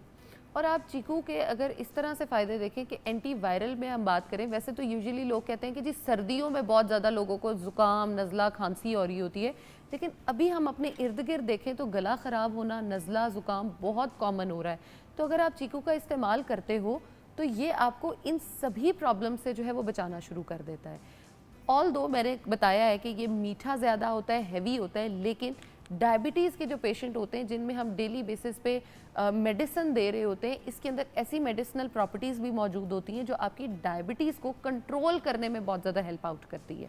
तो आप इसको डायबिटीज़ वाले पेशेंट को बिल्कुल दे सकते हैं, लेकिन एक से ज़्यादा बिल्कुल नहीं देंगे। अच्छा, अब टोटल मुझे बताओ कि इसकी यूज़ किस तरह करनी है हमने। सिंपल आपने उसको जो है वो कट करना है, आराम से आपने डेली एक खाना है, इवनिंग टाइम पे भी खा सकते हैं और सुबह तकरीबन 12 से 1 के दरमियान अपने लंच से फ़ौरन पहले। लंच से फ़ौरन पहले मैंने इसलिए कहा है क्योंकि आपकी जो कैलोरीज़ हैं आप फिर अपनी लंच में खुद ही ऑटोमेटिकली कम कर लोगे। जब आपने एक हैवी फ्रूट खाया, मीठा फ्रूट खाया, तो उसके बाद खाना कम हो जाएगा, आपकी बहुत ज़्यादा कैलोरीज डेंस नहीं होगी। क्योंकि मैं लोगों में जब देखती हूँ कि उनको वेट गेन का या वेट लॉस का जो इशू चल रहा होता है, और आपको पता है वेट लॉस करने से ज़्यादा वेट गेन करना मुश्किल होता है। तो बहुत सारे लोग जो हैं जिनका वेट नहीं बढ़ रहा, अगर वो दिन में 3 से 4 चीकू इस्तेमाल करते हैं तो उनका वेट बढ़ने में और हेल्दी वेट गेन होना बहुत अच्छे से जो है वो स्टार्ट हो जाता है। तो आप इसको इसके लिए भी इस्तेमाल कर सकते हैं।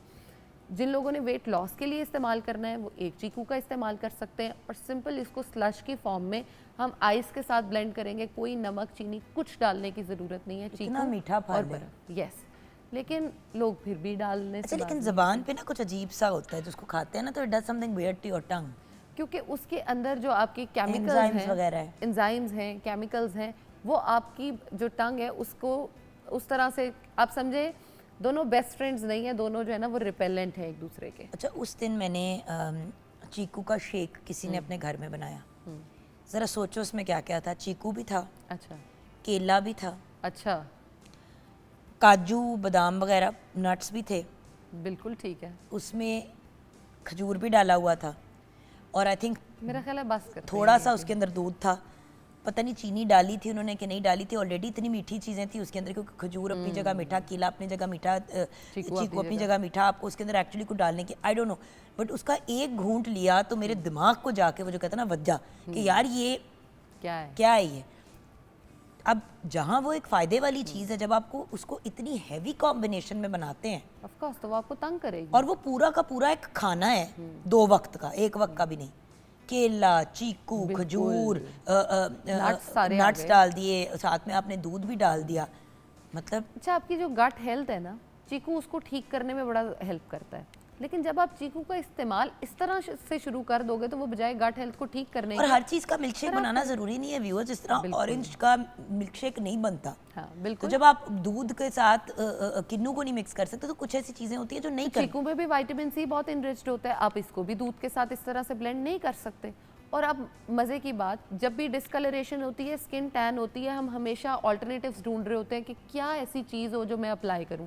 अगर आप चीकू का थोड़ा सा पेस्ट बना के उसको अप्लाई कर लेते हो तो ये आपका बेहतरीन जो है ना टैन रिमूवर हो सकता है, अगर आप उसको डेली बेसिस पे यूज़ करो, क्योंकि ऑफ कोर्स टैन रिमूव करने के लिए थोड़ा सा टाइम लगता है। और बड़ी दफ़ा देखिए, चीकू की एक चीज़ होती है कि वो बड़ी जल्दी ख़राब भी हो जाता है, 2-3 दिन बाद ना वो बिल्कुल सॉफ्ट सा हो जाता है, और अक्सर लोग जो है वो 500 ग्राम के करीब लेते हैं और नहीं खाया जाता। सो आप फिर उसको अपनी ट्रीटमेंट्स के लिए भी यूज़ कर सकते हैं। बिल्कुल, जैसे सर में बहुत ज़्यादा लोगों के डैंड्रफ रहता है और खुजली होती है। हाँ, फंगल इन्फेक्शंस बहुत ज़्यादा, जैसे मैंने बताया कि ये एंटी फंगल है, एंटी वायरल है, एंटी बैक्टीरियल है। तो सिर्फ खाने में ही नहीं बल्कि आपके सर के जो हैं मसाइल उनको भी हल करने में बहुत ज़रूरी है। जैसे स्किन जो है आपकी 3 से 4 लेयर्स होती हैं, डायरेक्टली आपकी वेन्स, आपकी ब्लड स्ट्रीम उसके साथ अटैच्ड है। ऐसे ही आपके सर के नीचे आपका ब्रेन आता है, उसके ऊपर जो लेयर्स आती हैं ये उसको भी डायरेक्टली जो है वो इंटरैक्ट करती है। तो प्लीज़ आप क्या केमिकल्स यूज़ कर रहे हो, क्या ट्रीटमेंट्स अपने सर पे यूज़ कर रहे हो, बालों को अच्छा लगाना ऑफ कोर्स इज़ इम्पॉर्टेंट, लेकिन आप क्या कर रहे हो, कैसे कर रहे हो, ये देखना बहुत ज़रूरी है। क्योंकि बहुत ज़्यादा मैं देखती हूँ कि हम देखें अगर कि कितना कैंसर जो है वो फैलता जा रहा है। आई एम नॉट सेइंग कि स्पेसिफिक कोई चीज़ कर रही है, हर बॉडी के लिए, हर इंसान के लिए इट्स डिफरेंट। हो सकता है मुझे कोई चीज़ कर रही हो, किसी को ना कर रही हो। Chikoo is best antioxidant as well. Antioxidant का काम क्या होता है, आप कुछ भी खाते हो उसके बदले में आपकी बॉडी जो है वो ऑक्सीडेंट्स रिलीज़ करती है।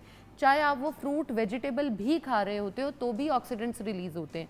अगर ऑक्सीडेंट्स आपकी बॉडी में पड़े रहेंगे तो वो आपकी सेल डिवीजन, जिसको हम कैंसर कहते हैं, कैंसर बेसिकली यही होता है ना कि अनकंट्रोल्ड डिवीजन ऑफ सेल, और एक जगह पे ही होनी शुरू हो जाती है, वो कैंसर कहलाता है कि एक जगह उसको टारगेट कर रही है और आगे से आगे वो मूव कर रही है। अगर आप एंटीऑक्सीडेंट्स लेते हो तो जितने ऑक्सीडेंट्स बॉडी में स्टोर हो रहे होते हैं, एंटीऑक्सीडेंट आके उसको साफ करता है और आहिस्ता आहिस्ता बॉडी से रिमूव कर देता अब है। देखिए, कैंसर एक ऐसी बीमारी है जिसमें चीनी बिल्कुल मना कर देते हैं, बिल्कुल।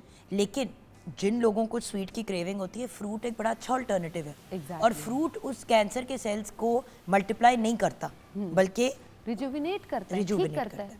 आप उसके बजाय, आप अपनी हेल्थ को ख़राब करने की बजाय शुगर इनटेक करने के, मिल्क शेक्स और उस तरफ जाने के जो आर्टिफिशियल स्वीटनर्स से बन रहे होते हैं, उनकी बजाय आप स्टीविया के साथ किसी भी चीज़ को बना के ले सकते हैं। कोई भी आपके घर में ऐसा पेशेंट है जिसको डायबिटीज़ है, जिसका जो लिवर है वो ख़राब हो रहा है, डैमेज हो रहा है विद टाइम, किडनी में प्रॉब्लम्स है, किडनी स्टोन्स हो रहे हैं उसको, ऑक्सलेट्स हैं या इवन कैल्शियम का अगर मैं आपको बताऊं तो ये बहुत अच्छा सोर्स है चीकू। तो आपका लिवर जो है, जिसमें हम सोराइसिस की बात करते हैं, बहुत ज़्यादा लिवर जब डैमेज होना शुरू हो जाता है, आप कीवी उसको खिलाना चीकू उसको खिलाना शुरू कर दो तो आपके लिवर के लिए वो बहुत बेहतरीन है। सो आज की गुफ्तगू को कंक्लूड करते हुए कीवी और चीकू के पॉइंट ऑफ व्यू से क्या गाइडेंस दोगी व्यूअर्स को एज अ समरी? दोनों फ्रूट्स जो हैं वो बहुत अच्छे हैं, बेहतरीन हैं। आम फ्रूट्स की निस्बत कम लोग खाते हैं। इसके बेनिफिट्स मैंने आपके साथ शेयर इसलिए किए हैं ताकि आप एटलीस्ट 1 से 2 बार सीज़न में तो ज़रूर ला के खाया करें और अपने बच्चों को इसकी आदत डालें। और कुछ नहीं तो प्यूरी बना के बच्चों को दे दें, एटलीस्ट वो उनकी बॉडी में कुछ तो जाए, कुछ विटामिन्स और मिनरल्स का सोर्स होना उनके पास बड़ा ज़रूरी है। व्यूअर्स, ये तो चिप्स विप्स नगेट्स ये नॉनसेंस हम बच्चों को कॉन्स्टेंटली देते रहते हैं एज स्नैक्स। 1000 गुना बेहतर अल्टरनेटिव है कि बच्चों को फल खाने की आदत डालें। हम लोग ना फल को या सब्जियों को एक सज़ा समझते हैं, जबकि पूरी दुनिया में अमेरिका हो गया, कनाडा हो गया, यूरोप हो गया, गाजर खीरे की स्टिक्स काट के बच्चों के लंच बॉक्सेस में डाली जाती हैं एज अ स्नैक।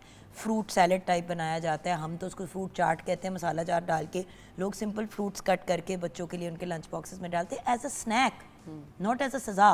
सो अगर हम अपने बच्चों को फ्रूट्स की तरफ वापस लेके आते हैं जैसे हम छोटे हुए खाते थे, तो हमारे बच्चों के जो 1000 मसाइल, कभी पेट, कोई किसी बच्चे को कॉन्स्टिपेशन है, किसी को कॉन्स्टेंटली डायरिया है, किसी का कद नहीं निकल रहा, किसी के की स्किन टोन अजीब सी होती जा रही है, किसी के बाल गिर रहे हैं छोटी उम्र पे, ओबेसिटी, मोटापा बहुत ज़्यादा है या बहुत ज़्यादा अंडरवेट है, तो ये सब चीज़ें बैलेंस में आ जाती हैं जब राइट न्यूट्रिशन आपके सिस्टम में जाती है। राइट है ना? यस। यहाँ पे व्यूअर्स, ब्रेक पे जाने से पहले, जैसे कि आप जानते हैं कि 9 नवंबर को इकबाल डे मनाया जाता है, लेकिन जहाँ 9 नवंबर को इकबाल 1877 में डॉक्टर सर अलामा मोहम्मद इकबाल पैदा हुए, उसी तरह आज के दिन वो इस दुनिया से रुखसत हुए।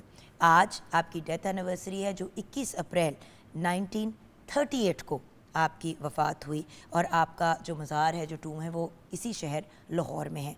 तो आज हम ट्रिब्यूट ऑफ कोर्स पेश करेंगे डॉक्टर सर अलामा मोहम्मद इकबाल को, जो एक फेमस पोइट भी थे, राइटर भी थे, लॉयर भी थे, पॉलिटिशियन भी थे। उर्दू और पर्शियन ज़बान में आपने पोइट्री की, जो आपकी पॉपुलैरिटी की वजह बनी। और सबसे बड़ी बात यह है कि इकबाल जो हैं one of the founders of Pakistan, one of the founders of our nation है। तो आज कैसे हो सकता है कि हम आपको भी ट्रिब्यूट ना पेश करें?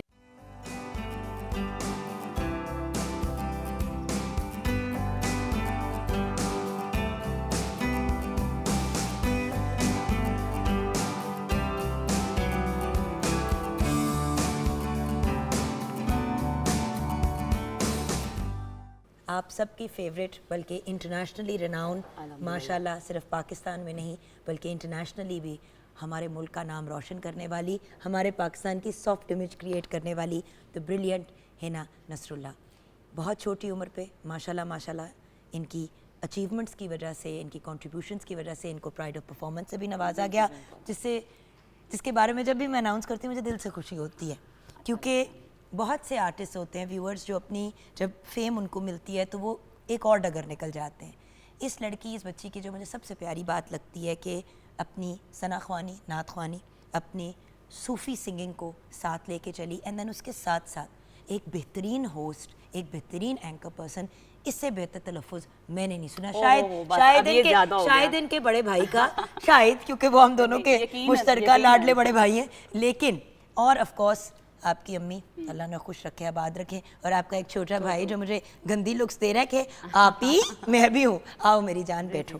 अब व्यूअर्स देखें, जब हम बात करते हैं इकबाल की और स्पेशली कलाम इकबाल की, तो उसको पेश करने का अंदाज़ बड़ा मैटर करता है, आपका तलफ़ुज़, आपकी presentation, all of that. And हम जब सोच रहे थे कि देखें 9 नवंबर को तो होता है इकबाल डे, वो तो सभी सेलिब्रेट करते हैं, बट उनकी पैदाइश का दिन, इकबाल की ज़िंदगी के किसी भी स्टेज की अचीवमेंट्स हम सब के लिए बड़ी इंपॉर्टेंट हैं, और आपकी पैदाइश का दिन मेरी नज़र में इम्पॉर्टेंट है, लेकिन जिस दिन आप इस दुनिया से रुखसत हुए, आज का दिन, वो भी बड़ा इम्पॉर्टेंट है।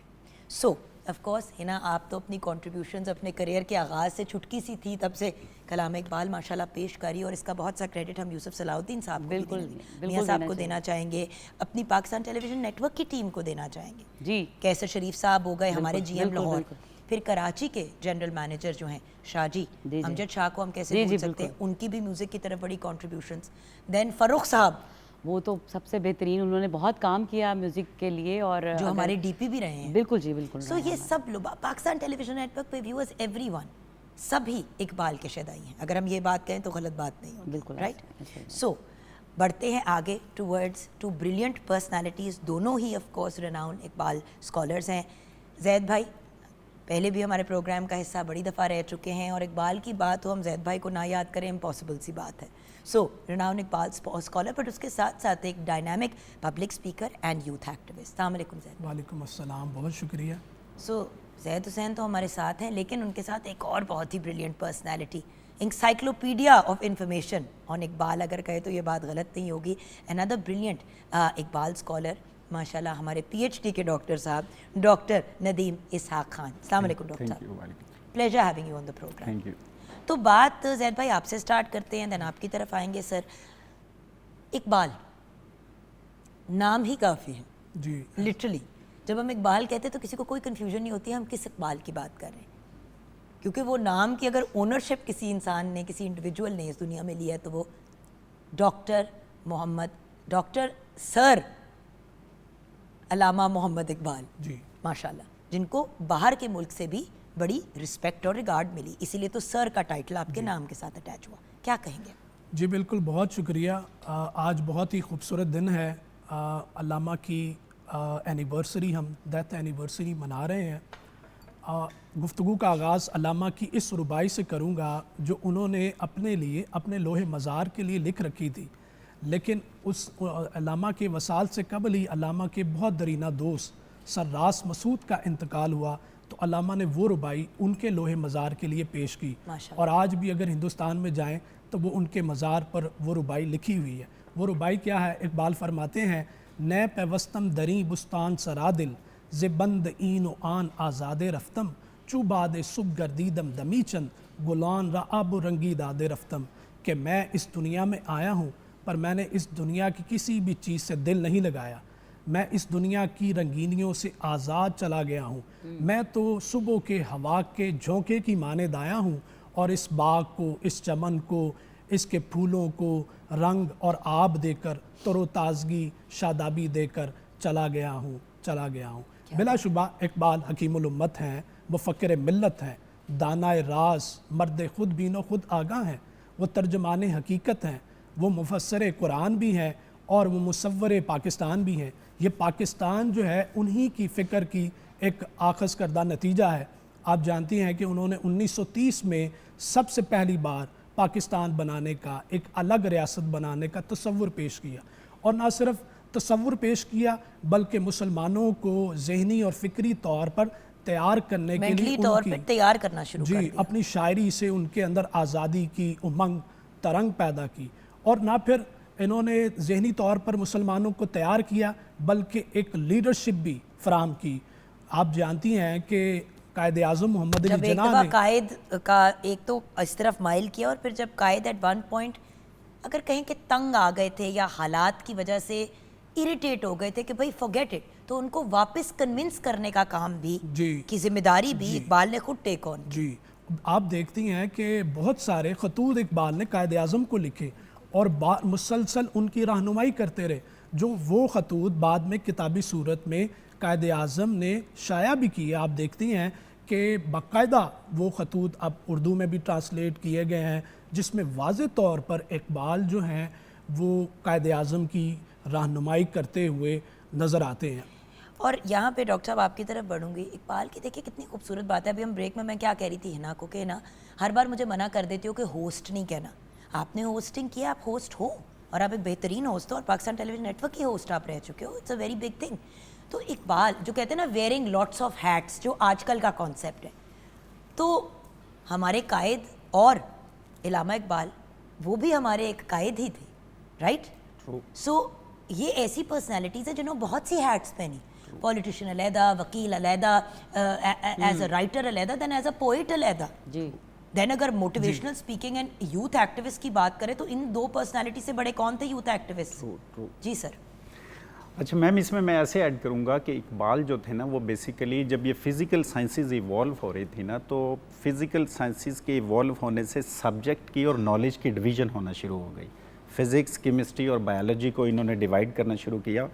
जो लोग सेल्फ रियलाइज्ड लोग होते हैं, ये बुनियादी तौर पे उलूम अलग अलग नहीं है। से फॉर इंस्टेंस मेरी आंखें किसी चीज़ को देखती हैं तो मेरा जो आँख का रेटिना है, जो लेंस है, वो पीछे रेटिना पे एक इमेज बना रहा है, और जब उसको मेरी ऑप्टिक नर्व मेरी तमाम ब्रेन की फैकल्टीज़ में ढूंढती है तो ये बायोलॉजी है, जब इमेज बन रहा है तो ये फिज़िक्स है, जब मैं एक्सप्लेन कर रहा हूँ तो ये साइकोलॉजी। ये तमाम उलूम एक वक्त में मेरे अंदर चल रहे होते हैं। जब कोई शख्स सेल्फ रियलाइज्ड हो जाता है तो ये बेसिकली वो तमाम हैट्स पहन लेता है, जो वाली बात जो है, जिसको हम अंग्रेजी में कहते हैं transcending to a higher level of reasoning. Exactly कि अगर दूसरा इंसान सिंगुलर चीज़ देख रहा है तो आप उसके डिफरेंट तय और लेयर्स को देख। एग्जैक्टली वो फिर तमाम जो है ना उलूम सिमट जाते हैं उसमें बेसिकली, क्योंकि सबसे बड़ा जो सब्जेक्ट रहा है ना कॉस्मोस का, वो इंसान रहा है। जब इंसान अपने आप को पहचान लेता है तो तमाम चीज़ें उस पर नुमायाँ होना शुरू हो जाती हैं। और यही वो थीम था जो आदम की हिस्ट्री में since the Inception of Adam, जो इपिक टेल ऑफ गिलगमिश थी कि नो दाई सेल्फ, जिनका स्पिरिट था, वो पोइट्स ने बड़े बड़े कसीदे लिखे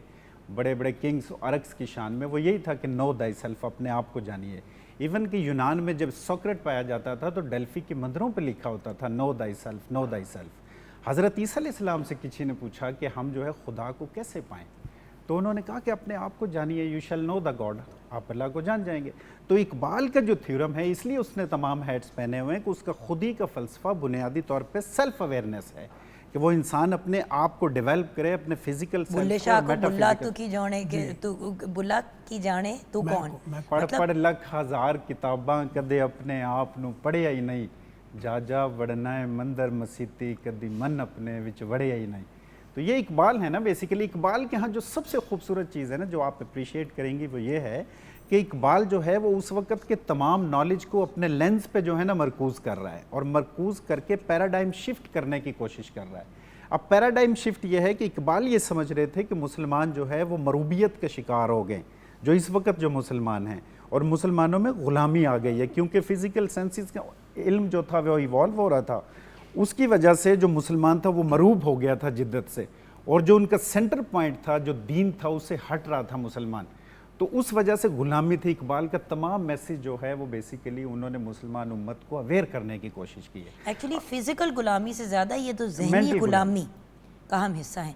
आज आप लोग फिलोसॉफिकल बातें कर रहे हैं, सबसे ज़्यादा हिना को खुशी हो रही है क्योंकि ये इसका सब्जेक्ट है। एक्चुअली तो फिलोसोफर हमारे साथ बैठी हुई है, जिनके पास अभी आपके पास भी हम आएंगे जी। तो डॉक्टर साहब, अब मैं बढ़ती हूँ हिना की तरफ। हिना, आपने सबसे ज़्यादा कलाम इकबाल पढ़े, मतलब अगर मैं कहूँ कि आई होप कि मैं गलत फैक्ट्स नहीं शेयर करी, बट जो मेरी अंडरस्टैंडिंग है यंग जनरेशन में सबसे ज़्यादा आपने कलाम इकबाल को तरजीह दी, इम्पोर्टेंस दी।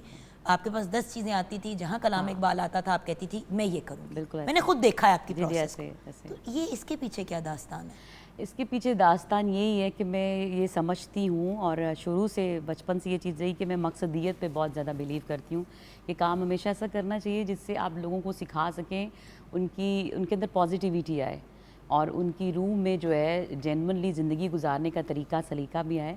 और अगर आप कुछ टाइम के लिए किसी से बात कर रहे हैं, जैसे हमारे टीचर्स ने हमें अगर 1 घंटा लेक्चर दिया है, तो कोई काम की बात, पते की बात समझ में आनी चाहिए। आपका 2 घंटे का कॉन्सर्ट भी है, तो उसमें भी अगर आप कोई चीज़ें गा रहे हैं, अगर लोग आपको सुन रहे हैं, एंजॉय कर रहे हैं, तो चीज़ें ऐसी ही गाएं कि उनके कानों को अच्छी भी लगे, और आपका काम और वो जो कलाम जो आप पढ़ें वो उनके दिल में उतरे। तो उसमें कलाम इकबाल जो था वो बहुत वैल्यूएबल रहा है मेरे लिए हमेशा। क्योंकि व्यूअर्स, वक्त हमारे पास कम होता है, तो ब्रेक की तरफ तो जाना है। ब्रेक के बाद जब वापस आएंगे तो आपके लाइफ के जो वेरियस एस्पेक्ट्स हैं, जैसे कि हमने बात की politician and as a family man as well, as a politician हो गया, एज अ फिलोसोफर हो गया। एज अ फिलोसोफर आपकी अपनी एक वो पूरी फॉलोइंग है लोगों की। तो हर एंगल से कोशिश करेंगे कि हल्का हल्का टच अपॉन करें ब्रेक के बाद।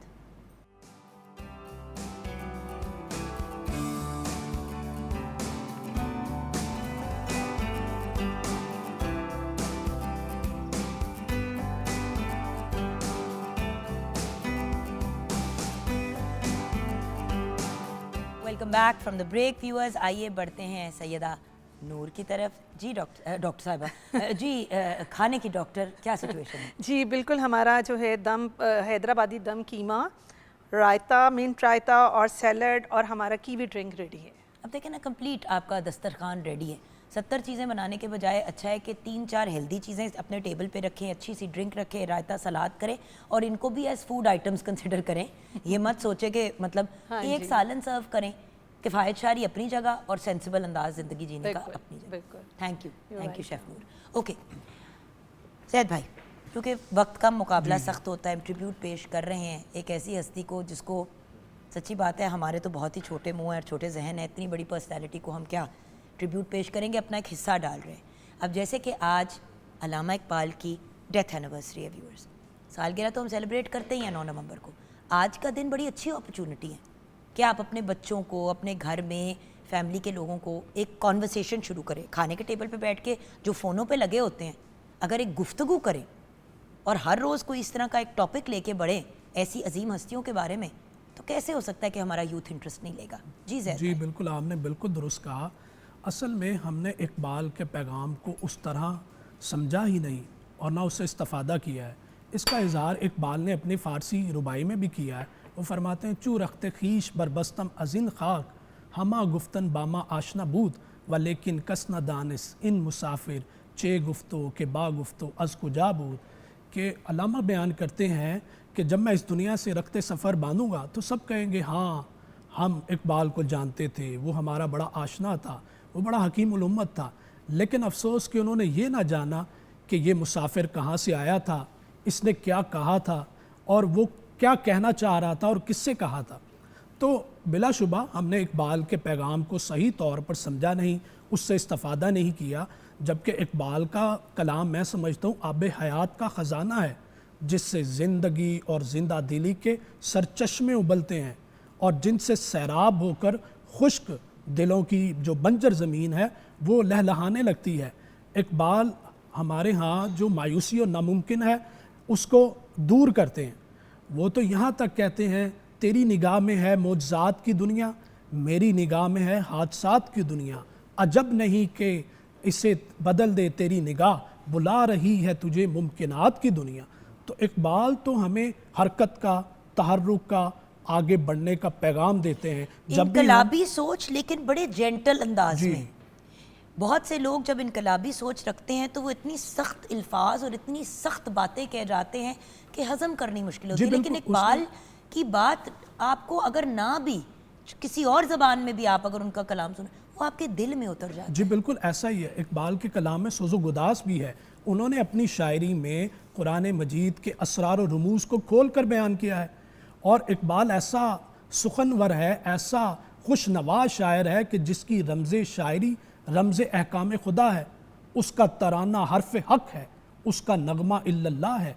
वो जब भी कलाम इकबाल को पढ़ते हैं दिलों में उतरता हुआ महसूस होता लेकिन है। आप सिर्फ शायर तो नहीं है, आप सिर्फ एक राइटर तो नहीं है। जी बिल्कुल, वो शायरी तो उन्होंने एज अ मीडियम इस्तेमाल किया है, लेकिन उनका मकसद इस मिल्लत की इस्लाह है। वो ये चाहते हैं कि कौम के अंदर तहर्रुक पैदा हो, जमूद को तोड़ें। वो ये चाहते हैं कि कौम जो है इजाद इख्तरा को अपनाएं, अपनी इस्लाह करें। आप देखें वो बहुत एक शेर में कहते हैं, जो आलम इजाद में है साहिब इजाद, हर दौर में करता है तवाफ़ उसका ज़माना। आप देखें दुनिया बड़ी तेज़ी के साथ तब्दील हो रही है, नित नई इजादात रोज़ बरोज़ आ रही हैं और ऐसी ऐसी इजादात आ रही हैं कि इंसान उसके बारे में कभी सोचा ही नहीं होता।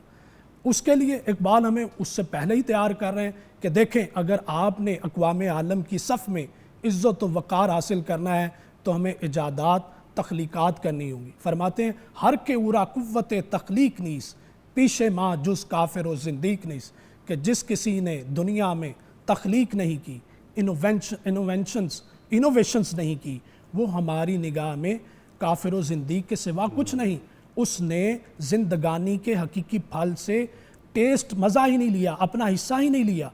तो इकबाल तो हमें आगे बढ़ने का, तहर्रुक का, जमूद को तोड़ने का, तकलीद की रविश से बचने का पैगाम देते हैं। आप देखें उन्होंने कौम को एक रोड मैप दिया है। वो ये नहीं चाहते कि आप तोड़ फोड़ करें, तखरीब करें, वो चाहते हैं इस्लाह बराए तामीर। वो हमें आगे से आगे बढ़ने का पैगाम दे रहे हैं। बिल्कुल सही जी डॉक्टर साहब। अच्छा, मैं इतना बड़ा टॉपिक, दरिया को कूजे में क्या एक जर्रे में बंद करने की कोशिश जोगन, की। मैं इसमें एक चीज़ ऐड करूंगा कि इकबाल जो है ना, वो आज जो ईस्ट है ना वो सेल्फ में गुम हुआ है, वर्स में गुम हुआ है, और जो वेस्ट है ना वो यूनिवर्स में गुम हुआ है। तो इकबाल ये चाहते हैं कि ये दोनों जो है ना, वेरी इंटरेस्टिंग, ये दोनों जो है ना मिल के मेटावर्स बन जाएं। अब इकबाल ये कहते हैं, जैसे से फॉर इंस्टेंस ये मेरा सेल फोन है, अगर ये नेटवर्क से कनेक्ट ना हो वाईफाई से, तो मैं इसमें डीपर जो दुनिया का नॉलेज है नहीं ले पाऊंगा। पहले इसको कनेक्ट करना ज़रूरी है। मैंने सेल्फ रियलाइजेशन की बात की, तो self realisation basically man self का डिवाइन सेल्फ से कनेक्ट करना है, वो सेल्फ रियलाइज्ड इंसान फिर होता है। अब देखें, इकबाल कहते हैं, इकबाल स्पेशली नौजवान को एड्रेस करते हैं, कहते हैं पीर हरम रस्म रहे खान काही छोड़, मकसूद समझ मेरी नवाए सहरी का, अल्लाह रखे तेरे जवानों को सलामत, दे इनको सबक खुद शिकनी खुद निगरी का, दिल तोड़ गई इनका 2 सदियों की गुलामी, दारू कोई सोच इनकी परेशान नजरी का, तो इनको सिखा खारा शगाफी के तरीके, मगरिब ने सिखाया इनको फन शीशगरी का। अब देखिए, साथ साथ इकबाल ये भी कहते हैं, जो जैद भाई ने पोइम पढ़ी थी उसी के मैं 2 शेर और पढ़ूंगा। कहता है, जो आलम ईजाद में है साहिब ईजाद, हर दौर में करता है तवाफ उसका ज़माना, तकलीद से नकारा न कर अपनी खुदी को, कर इसकी हिफाजत के ये गौहर है यगाना, उस कौम को तजदीद का पैगाम मुबारक हो जिसके तसव्वुर में फ़क्त बज़ में शबाना। लेकिन यहाँ पे इकबाल हल्का सा अलार्म दे रहे हैं, कहते हैं लेकिन मुझे डर है कि यह आवाज़ तजदीद मशरिक में है तकलीद फ़रंगी का बहाना, कि कहीं जो फ़रंगी जो वेस्टर्न सिविलाइजेशन है, कहीं वो तुम्हें सब्जुगेट मत कर ले। वो मॉडर्नाइजेशन के खिलाफ नहीं है, मॉडर्नाइजेशन तो ह्यूमन थॉट की एक्सीलेंस है। इकबाल जैसा पोइट जो है वो तहर्रुक और मूवमेंट के खिलाफ हो सकता है, लेकिन मॉडर्नाइजेशन में अपनी ज़ात और अपनी कोर वैल्यूज को नहीं भूलना। ट्रू, यानी कि जो सिविलाइजेशन है वेस्ट की, जो वेस्ट की कोर वैल्यूज है ना, वो है तायुश परस्ती, वो है लज्जत परस्ती, वो है शहवत परस्ती, वो हिर्स है, the desire for more and more money. ये चीज़ें हैं जो वेस्ट ने बेसिकली पूरी दुनिया को इनकलकेट की हैं। इकबाल ये देख रहे थे कि अगर जो आज का मुसलमान है, अगर वो मरूब हुआ है, तो कहीं ये जिद्दत की नज़र में ये चीज़ें ना वेस्ट से ले ले। तो इसका जो बेसिक थ्योरम है, जैसे से फॉर इंस्टेंस ये मेरा एंड्रॉइड फ़ोन है, इसमें एक ऑपरेटिंग सिस्टम है, अगर आईफोन है तो उसका अलग ऑपरेटिंग सिस्टम है। अगर मैं आईफोन के अंदर एंड्रॉइड ऑपरेटिंग सिस्टम डालूंगा वो नहीं चलेगा, वो हैक हो जाएगा। इस तरह ये बेसिकली सीन चल रहा है कि आज का जो नौजवान है वो कन्फ्यूजनल स्टेट के अंदर खड़ा हुआ है कि क्या करे, कि वेस्ट का जो थ्योरम है वो सब्जुगेट कर रहा है उसकी नर्व को, और इकबाल जो है उसको नौजवान उस जमाने में, प्लीज रिमेंबर, उस वक्त ना तो फोन था, मतलब उस वक्त आई थिंक फोन था, वो वाला फोन था, राइट? Yeah. तो मतलब उस जमाने में हम सोच सकते हैं कि कंप्यूटर, सीपीयू, मतलब उस लेवल पे इकबाल की सोच, सबसे खूबसूरत बात तो ये कि हर जमाने में अप्लाई करती है। हमारे बचपन में भी थी, हमारे अम्मा अब्बा के ज़माने में भी, और हमारे अब बच्चों के भी। उसकी रीज़न ये है कि जब इंसान जो है ना उसका तफक्कुर टाइम और स्पेस से बियॉन्ड चला जाता है ना, टाइम और स्पेस से, तो वो टाइम और स्पेस के इन और टाइम और स्पेस के बियॉन्ड, हेयर और हेयर आफ्टर, दोनों चीज़ों का अहाता कर लेता है। तो आप एंड में क्या कहेंगे सर? मैं एंड में ये कहना चाहता हूँ कि स्पेशली जो अरबाब इख्तियार हैं वो इकबाल को अप्लाइड इकबालियात के हवाले से हमारे वोकेशनल इंस्टीट्यूट के अंदर एज अ सब्जेक्ट पढ़ाएं, जिससे नेशन बिल्डिंग हो सके। नेशन बिल्डिंग के जो मॉडर्न क्राइटेरियाज हैं, जिसमें एजुकेशन है, ट्रेनिंग है और ग्रूमिंग है, तो इंसान के सेल्फ को जब तक टेम ना किया जाए, उसको ट्रेन ना किया जाए, तो उसको जिबिल्लतें और डिज़ायर्स जो है ना वो ड्राइव करना शुरू कर देती हैं। जब हमारी जो नौजवान नस्ल है वो सेल्फ अवेयर होगी, उसको इंस्टिंक्ट और डिज़ायर्स न चलाएंगी, फिर जाके वो बड़े कैरेक्टर पैदा करेंगी, फिर जाके अच्छे जजेस आएंगे, अच्छे जर्नल आएंगे, अच्छे प्रोफेसर्स आएंगे, जिनको अब वो फियरलेसली काम करेंगे, किसी जगह पे उनको ख़रीदा नहीं जा सकेगा। बिल्कुल सही। Thank you so much for joining us. Hina ji, end में कुछ कह के कलाम की तरफ बढ़ते हैं। इतनी खूबसूरत बातें हो गई हैं, इस पर क्या बोला जा सकता है। बस है तायर लाहूती, उस रिस्क से मौत अच्छी जिस रिस्क से आती हो परवाज़ में कोताही। क्या बात है, ब्लेस यू मेरी जान।